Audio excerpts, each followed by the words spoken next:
On est là aujourd'hui pour rappeler à Generali ses engagements pris l'an dernier en matière de sortie du charbon.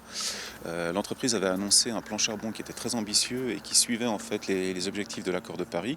Malheureusement, depuis, on voit que l'entreprise garde des liens d'affaires avec des entreprises qui sont très problématiques pour le climat, notamment PGE en Pologne et CEZ en Tchéquie, qui continuent d'utiliser du charbon et notamment du charbon brun pour produire de l'électricité. On est en train de distribuer des flyers aux personnes qui travaillent ici pour qu'elles soient au courant de ce qui se passe dans leur entreprise et peut-être qu'elles puissent passer le message.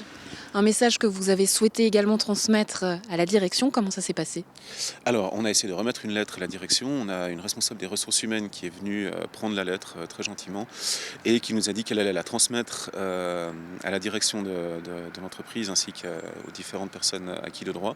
Il faut savoir que cette action rentre dans le cadre d'une série d'actions qui ont été menées à travers toute l'Union européenne et qui fait qu'à plusieurs reprises, les responsables de l'assurance Generali ont été interpellés sur ce sujet ces dernières semaines. L'idée, c'est vraiment de s'assurer que le message de la société civile soit porté et dise vraiment à cette assurance qu'il faut en terminer avec le charbon. Mais est-ce que la parole de Greenpeace finalement représente toute la société civile? Au regard de ce qui se passe aujourd'hui avec les grèves du climat, avec les nouveaux mouvements climatiques, avec le virage vert observé lors des élections fédérales, on estime que oui, une grande partie de la population aujourd'hui s'inquiète de la situation qui est liée au climat. Le climat est voilà, une chose qui me tient à cœur et du coup je trouve important que des grands acteurs qui ont du poids comme Generali prennent des responsabilités et puis qu'il y ait vraiment un engagement concret et pas juste sur le papier, même si pour l'instant il y a déjà des mesures qui ont été prises. Je pense que la différence d'opinion et de point de vue entre notre organisation et une assurance comme Generali, elle est essentiellement sur le rythme auquel il faut sortir des énergies fossiles. Pour nous, ce rythme aujourd'hui n'est pas suffisant et il faut vraiment accélérer les efforts pour pouvoir enfin se passer du charbon, puis plus tard du pétrole et du gaz. Du coup, quel rythme a entrepris Greenpeace? Quelles sont les actions concrètes qu'elle a menées?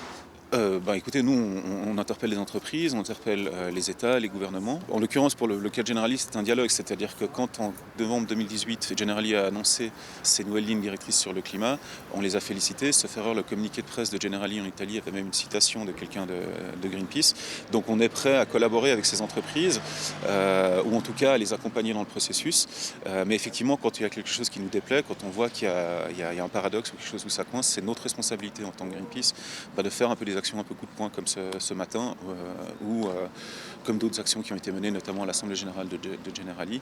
Le but c'est vraiment de pousser ces entreprises-là à concrétiser les engagements qu'elles ont pris auparavant.